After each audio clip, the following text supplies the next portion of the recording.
Hello दोस्तों। आज मैं अपने यूट्यूब चैनल पर आपका स्वागत करता हूँ बीटीसी क्लासेस में। तो आज हम पढ़ेंगे बेसिक शिक्षा के बारे में। बेसिक शिक्षा मूलतः महात्मा गांधी की एक महत्वाकांक्षी योजना थी, जिसमें महात्मा गांधी जी चाहते थे कि लोगों को बेसिक शिक्षा की नॉलेज हो और वो अपने जीवन में आगे बढ़े। उनको अपने जीवन में आगे बढ़ने के लिए कम से कम बेसिक शिक्षा का होना बहुत ही ज़रूरी है। आगे चलकर इसके बारे में हम बात करेंगे। तो आगे चल के इसे उत्तर प्रदेश बेसिक शिक्षा उत्तर प्रदेश बेसिक शिक्षा विधेयक विधेयक 1972 एक विधेयक लाया गया, उत्तर प्रदेश बेसिक शिक्षा विधेयक 1972, जिसके अनुसार बेसिक शिक्षा को अनिवार्य किया गया और लोगों को, जो बच्चे हैं, उनको बेसिक शिक्षा की पाठशाला को पढ़ाया गया कि कैसे बेसिक शिक्षा का विकास किया जा सके। इसके लिए ये विधेयक लाया गया। इसे 17 अगस्त 1972 को स्वीकृति मिली स्वीकृति मिली इसको 17 अगस्त 1872 को स्वीकृति मिली। इसके बाद ये यूपी उत्तर प्रदेश में लागू हो गया। पूरे भारत की बात किया जाए तो बेसिक शिक्षा मूलतः 1937 में महात्मा गांधी की ये उनके उनकी योजनाओं में एक महत्वपूर्ण योजना ये थी, जिसको वो आगे चलकर बढ़ाना चाहते थे, इस क्षेत्र में विकास करना चाहते थे। और उनका ये उद्देश्य था कि लोगों को बेसिक शिक्षा प्राप्त हो। इसके लिए उन्होंने एक या दो पाठशालाएं भी खोली थी, जो कि बेसिक शिक्षा में थे। बेसिक शिक्षा का मूल मंत्र ये है कि बेसिक शिक्षा में ऐसी शिक्षा होनी चाहिए जो हमारी मातृभाषा में हो, जिसे हम समझ सकें। और ये इसका पीरियड काल 7 साल निर्धारित किया गया और इसमें ये बताया गया कि जो शिक्षा हो, बेसिक शिक्षा होगी, वह मूलतः 7 से 14 वर्ष के जो बच्चे होंगे उनको निःशुल्क दी जाएगी। और बेसिक शिक्षा में एक सबसे बड़ा काम ये किया गया कि बेसिक शिक्षा को शिल्प के माध्यम से आगे बढ़ाने के लिए विकसित किया गया, जिससे कि बच्चा आगे चलकर अगर विद्यालय पढ़कर निकले तो उस शिल्प के माध्यम से जो है रोजगार प्राप्त करे, विद्यालय से निकलते हुए उसे रोजगार मिले, ना कि वो बेरोजगार होकर घूमे। तो इसका सबसे बड़ा ये उद्देश्य था।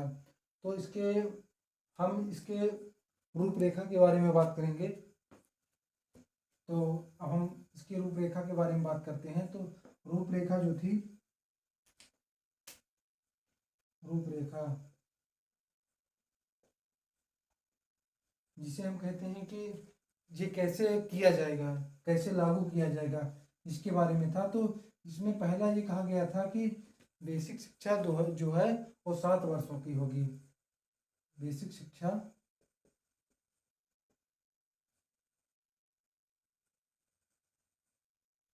बेसिक शिक्षा 7 वर्ष की होगी।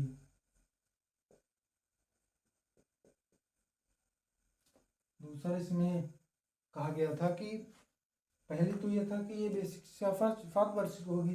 दूसरा इसमें कहा गया था कि जो बाल बच्चों को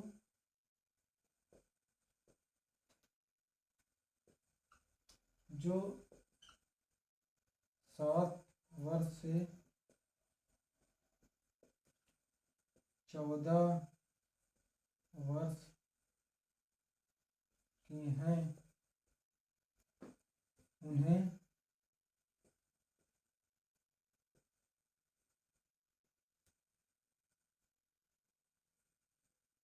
निःशुल्क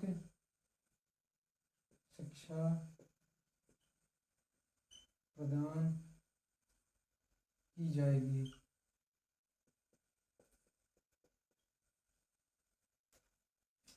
दूसरा इसमें ये महत्वपूर्ण बिंदु था कि जो बच्चे मेन जो छोटे बच्चे होते हैं वो 7 से 14 वर्ष के बच्चों को, जो हम कह सकते हैं कि 1 से लेकर 8वीं तक, वहाँ तक के बच्चों को निःशुल्क शिक्षा ये प्रदान किया जाएगा, जो कि ये भारत के आर्टिकल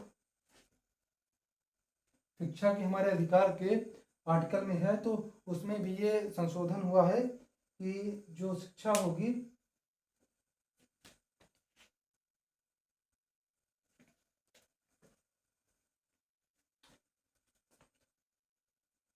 तो जो हमारे जो हमारा भारतीय अनुच्छेद है, अनुच्छेद 21 का अनुच्छेद 21 का 21 का उसमें ये कहा गया है कि बच्चों का ये मूल अधिकार है, जो हमारे देश के नागरिक हैं उनका मूल अधिकार है शिक्षा। ये हमारे शिक्षा जो है हमारा, वो हमारा मूल अधिकार है। शिक्षा ग्रहण करने का अधिकार हमारा मूल अधिकार है, जो अनुच्छेद 21 का है। तो आगे हम इसके बारे में बात करेंगे। तो ये तीसरा इसमें बिंदु था कि जो भी संपूर्ण शिक्षा होगी, संपूर्ण शिक्षा का उद्देश्य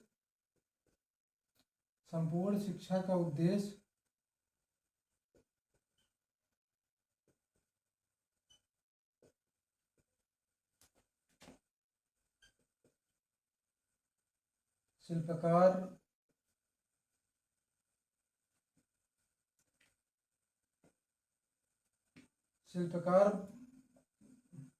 होनी चाहिए,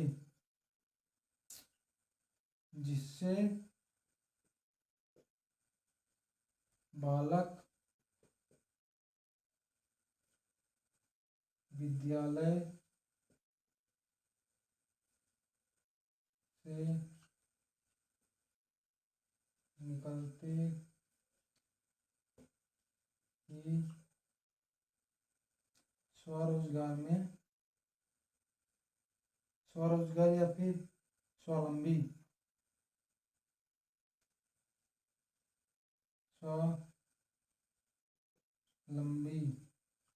स्वावलंबी हो जाए। और चौथा इसमें था कि बेसिक शिक्षा जो है, बेसिक शिक्षा बच्चों की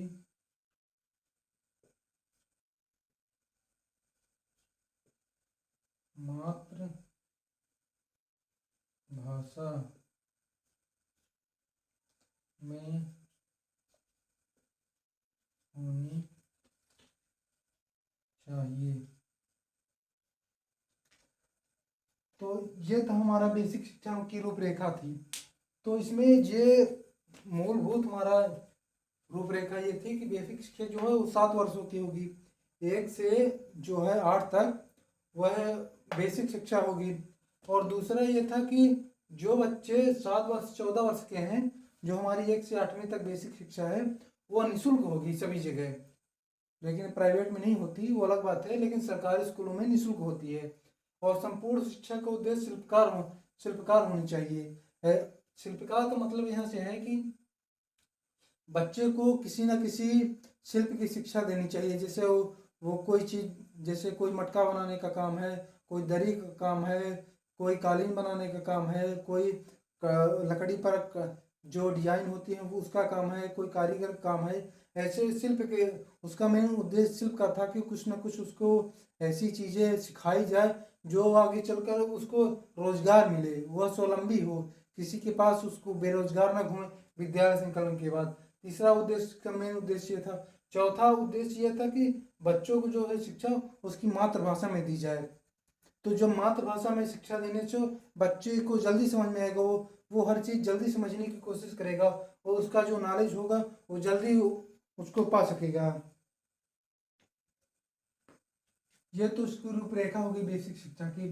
तो बेसिक शिक्षा के का जो मूल उपज थी वो महात्मा गांधी जी के दिमाग में थी, और उन्होंने ही इस पर प्रयास किया, और वो चाहते थे कि भारत का हर एक नागरिक कम से कम इतनी शिक्षा प्राप्त कर ले कि वह अपने समाज में हर चीज़ को जानने के लिए तत्पर हो, तथा उसे पढ़ने लिखने का अनुभव हो और वो हर चीज़ जानता हो। अब इसके उद्देश्य देख लेते हैं। उद्देश्य बेसिक शिक्षा का उद्देश्य क्या था? तो पहला उद्देश्य था सांस्कृतिक उद्देश्य। संस्कृत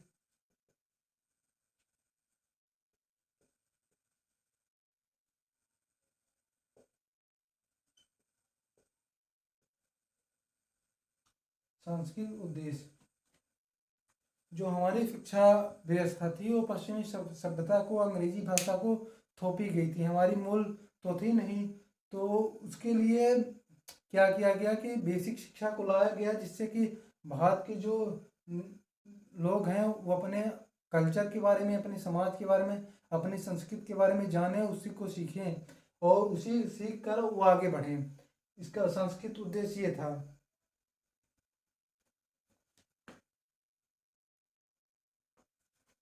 तथा इसमें शिल्पकारों को जो है महत्वपूर्ण स्थान दिया गया है। जो शिल्पकार थे उनको महत्वपूर्ण स्थान दिया गया। तो इसके बारे में हम बात करें कि जो हमारी जो हमारी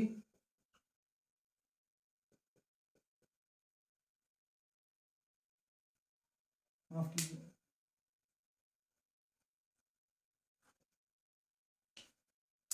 भारत में जो शिक्षा चल रही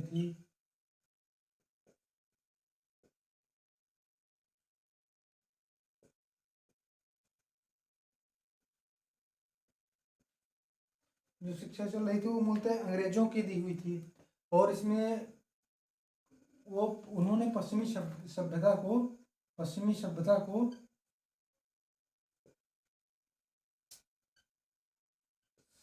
को थोपने का कार्य किया। उसने पश्चिमी सभ्यता को थोपने का कार्य किया। लेकिन बेसिक शिक्षा के आने से बेसिक बेसिक शिक्षा के आने से बेसिक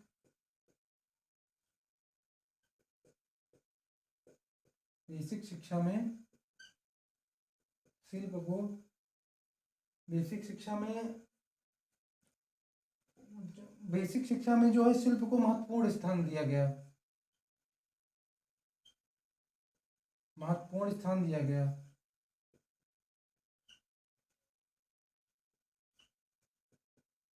महत्वपूर्ण स्थान दिया गया, जिससे हमारे जो पुराने जो जरी का काम होता था और जो कालीन वगैरह बनाने का काम होता, जो हम पहले बताए, तो उसी में उसमें पारंगत हासिल किया और उसमें स्वरोजगार के लिए भी अवसर थे। और अगला था, ये तो हो गया सांस्कृतिक उद्देश्य। दूसरा दूसरा था हमारी बालकों में नैतिकता का विकास।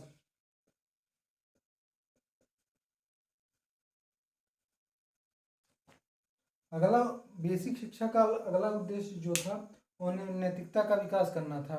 भारत में सही गलत कार्य और जो हमारे समाज की मूल पकड़ थी उसको बनाए रखना था।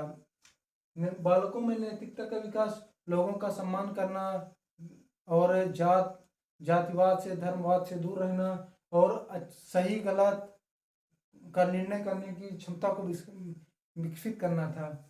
तो इसमें अगला ये था कि मूल था कि बालकों में जो बच्चे होते हैं उनमें सही गलत,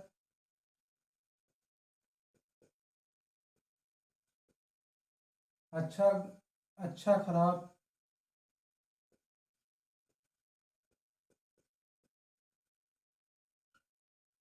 अच्छा खराब,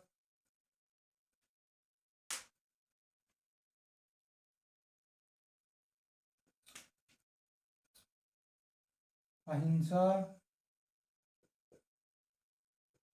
से दूरी, बड़ों का सम्मान,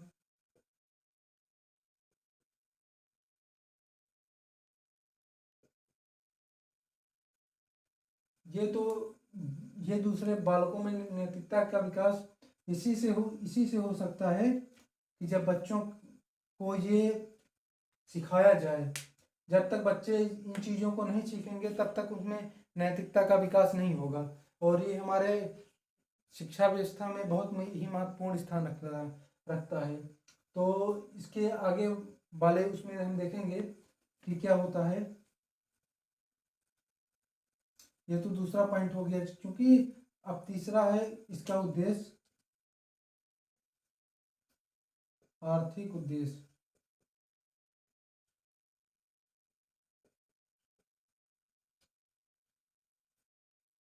आर्थिक उद्देश्य और बेसिक शिक्षा का सबसे बड़ा कह सकते हैं हम कि सबसे बड़ा उद्देश्य यही था, आर्थिक उद्देश्य, कि बच्चे जब भी बाहर निकले उनको किसी न कि जब तक विद्यालय में हो ऐसी में शिक्षा प्रदान की जानी चाहिए, जिससे कि बालक कुछ न कुछ सीखे, शिल्पकार बने और वो आगे चलकर अपने लिए स्वरोजगार के अवसर तराशे तथा विद्यालय के खत्म होने के बाद ही वह जैसे विद्यालय के से बाहर निकले तो उसको रोजगार के लिए कहीं भटकना ना पड़े, वह बेरोजगार ना घूमे।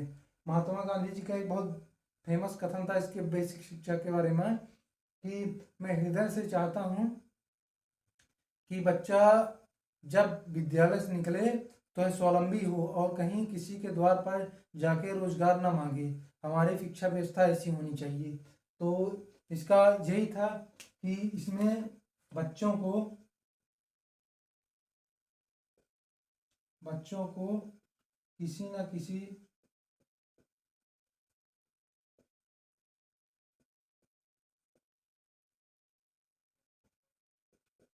शिल्प की शिक्षा दी जानी चाहिए,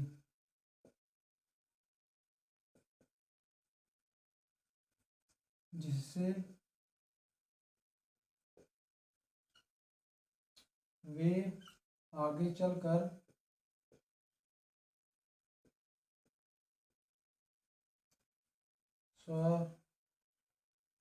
स्वरोजगार की ओर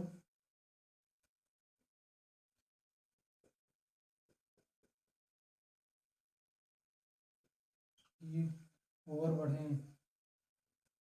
तो ये भी बहुत ही ज़रूरी था, सबसे ज़्यादा ज़रूरी आजकल यही है, क्योंकि आज बेरोजगारी बहुत ज़्यादा है। तो उन्होंने 1937 में सोचा था कि बच्चे जो इस विद्यालय से निकले तो उनको विद्यालय से निकलते हैं वो किसी न किसी रोजगार में लग जाएं। और उनके महात्मा गांधी जी का एक फेमस कथन भी है जो हमने बताया कि मैं हृदय से चाहता हूँ,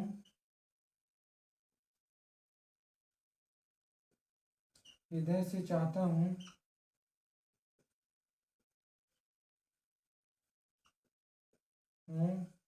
कि हर एक बालक को ऐसी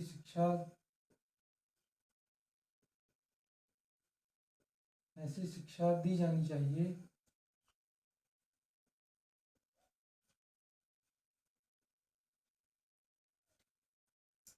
जिससे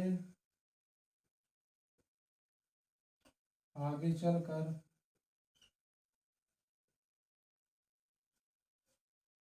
वह स्वावलंबी बने।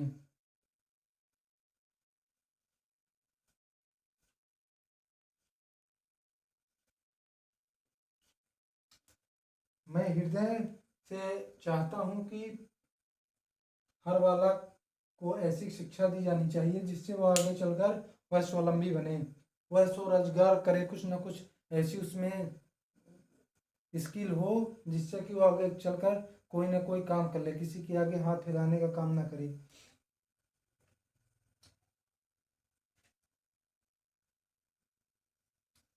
अब हम अगला देखेंगे, अगला है हमारा सर्वोदय समाज की स्थापना।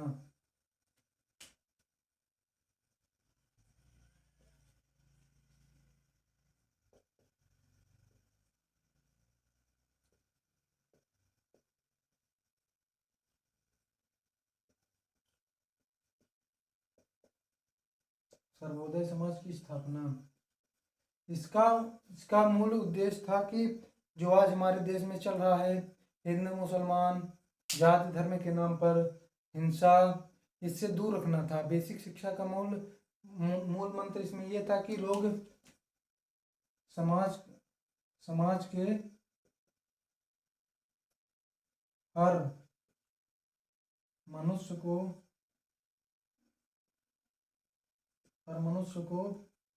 समान भाव से देखें। और इसमें दूसरा ये अगला ये था कि समाज में घृणा की भावना ना हो।